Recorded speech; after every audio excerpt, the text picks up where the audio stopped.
Lots of folks consider Christopher Columbus a hero and a land-discovering visionary. Yet, throughout the years, a great deal has been discovered that absolutely destroys all of those notions. A whole slew of crimes ranging from theft to pillaging and murder. Chris, you've got some splaining to do.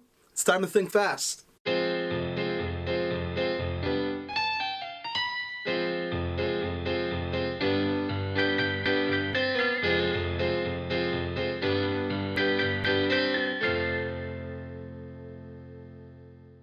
Alright, give me a sec. Need some water. Ugh.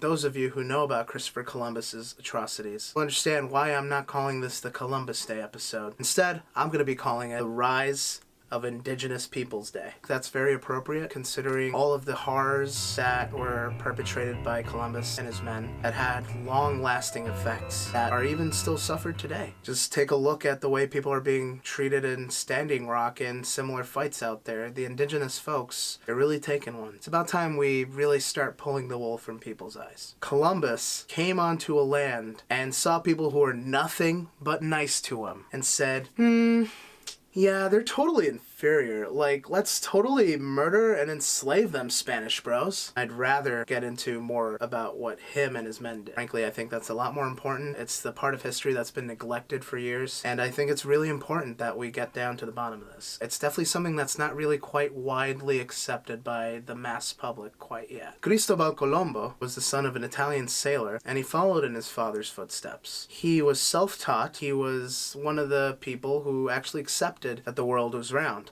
B.O.B.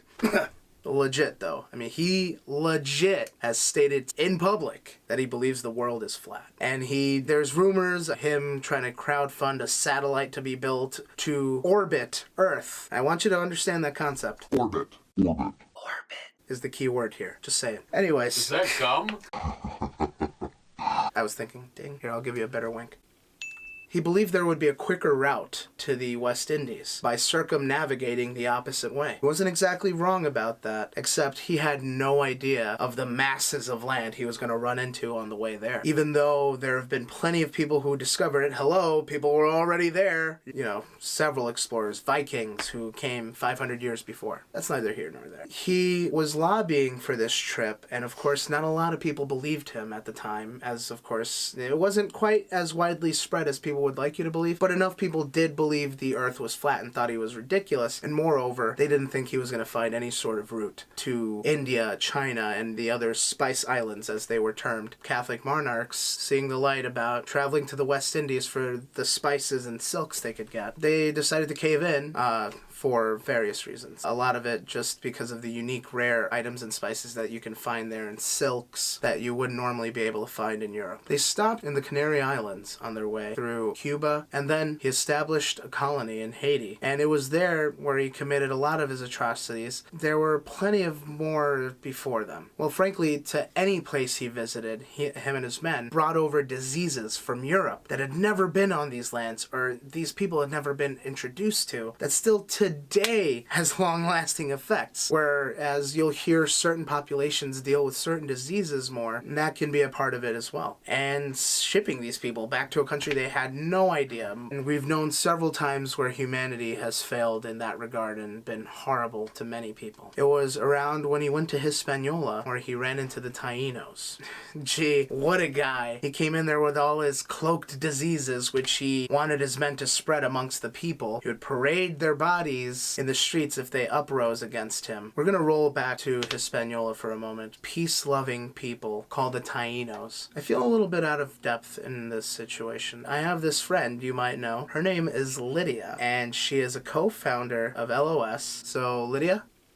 I think something that speaks to me, facts surrounding the islands from 1492 to 93, where expeditions first started happening. The accounts on the amount of lives that existed there and hence have been decimated. They're all like crazy different. Historians accounted for 300,000. Other people are saying as many as 3 million. So why is it like that? Why today do people still think that the Taino does not exist? Because we had to deny ourselves. The conquistador actually conquered. Every time Christopher Columbus left his men alone, thinking, oh, these people are too kind, they won't do anything, my men will still be there, he underestimated what things like rape continuously happening to women in small tribes that are connected can do. People would overturn and kill the people that raped them and murdered them and smashed their children's faces into rocks and laughed at them as they cried over their dead children. They would try, and every time, for every Spanish person killed, Columbus would kill 100 Taínos more. There was a story that Bartolomeu de las Casas, he was a Franciscan monk who always wrote with truth about the accounts that happened. You know, the conquistadors only wanted people to know the glory of Spain and the gold. De las Casas just taking an account of the sickness that happened. There has been a resurgence lately, a way that people think. Started happening in the early 90s, the first genetic study ever done at university to see if there was still some DNA. The doctor was finding presence of those genetic markers, increasingly from people that were not from the city, like, you know, rural areas. And in 2001, a selection of people in Puerto Rico, one of the sample tests returned that 58% of them still had the DNA. So why are anthropological papers still being published that say something that exists is extinct? It's just that culture is always linked to ideas. To subjugate a people and take away their ideas and their voice, you're alienating a culture, taking away a point of view. These people were civilized, meeting the uncivilized. Columbus saw them, and he saw good people that were too kind and too untechnologically advanced for him not to subjugate. But the fact is that before all this transpired, the culture was at its height. There had been so many reasons to celebrate. Everyone was kind. It was kind of like a utopia. It was a place where people did unto others. And as far as Christianity, what was shown to them, it was more like hell. Whole families would commit suicide to avoid slavery or an encampment by the Spaniards. I just don't think that it's fair that I could look through all these academic websites to look for facts about the conquered people and just find nothing. It's hard to find these things in published essays from institutions. It's like we're still denying them today. After settling in Haiti for a while, he was obviously not a favorite there and eventually returned to Spain along with some of the people that he had sent over to be enslaved, and he was celebrated there. People were in awe of his discoveries. He was sent back after a certain time, and he was appointed the governor / viceroy, what is now considered the Dominican Republic. ¿Qué lo que, loco?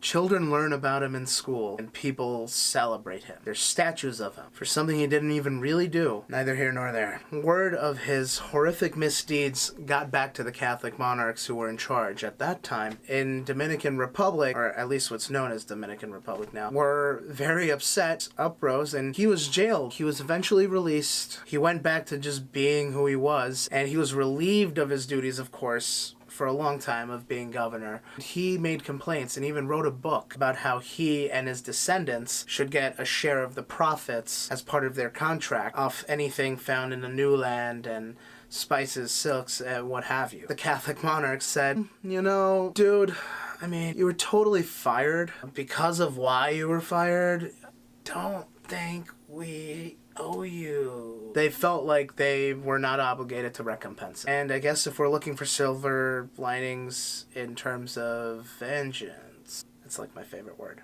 Robin, where's my vengeance? Back to the subject of Colombo. No, not Colombo. I mean Cristobal Colombo, Christopher Columbus. guys. Columbo was a detective in the 80s. And he always had his little, like, cigar. YouTube him, okay? Had a silver lining in store for us and all the people he has wronged. And it wasn't one he was willing to cough up, trust me. Cough up, you know, like the blood he coughed up. Oh, I'm ruining the surprise. He did not die a particularly good death. It's like that meme where the window goes down, you know, you're like, you see the person, see him just going through all that horrible shit. See ya, motherfucker! It was actually thought to be gout at the time, but later on, it was actually posthumised by doctors and historians that it was actually a reactive arthritis, combined with a fever and several other conditions, which could have been brought on by food that he ate on the ship in his travels, or just stuff that was generally not necessarily prepared the right way. Created some sort of intestinal bacteria, which could also, to some people, been caused by all the rape and the pillage that he did. He ended up eventually catching a disease that way. Really, when you get right down to it, we have future generations, we have children, all sorts of things. What do we want to teach them? What do we want to show them is the right thing to do? What do we want to show them is our vision of what hero or heroine should be? That's the real question you gotta ask yourselves. That's why I think we should say this to our local government. You gotta think fast. Okay. Was that a conclusion? I think so.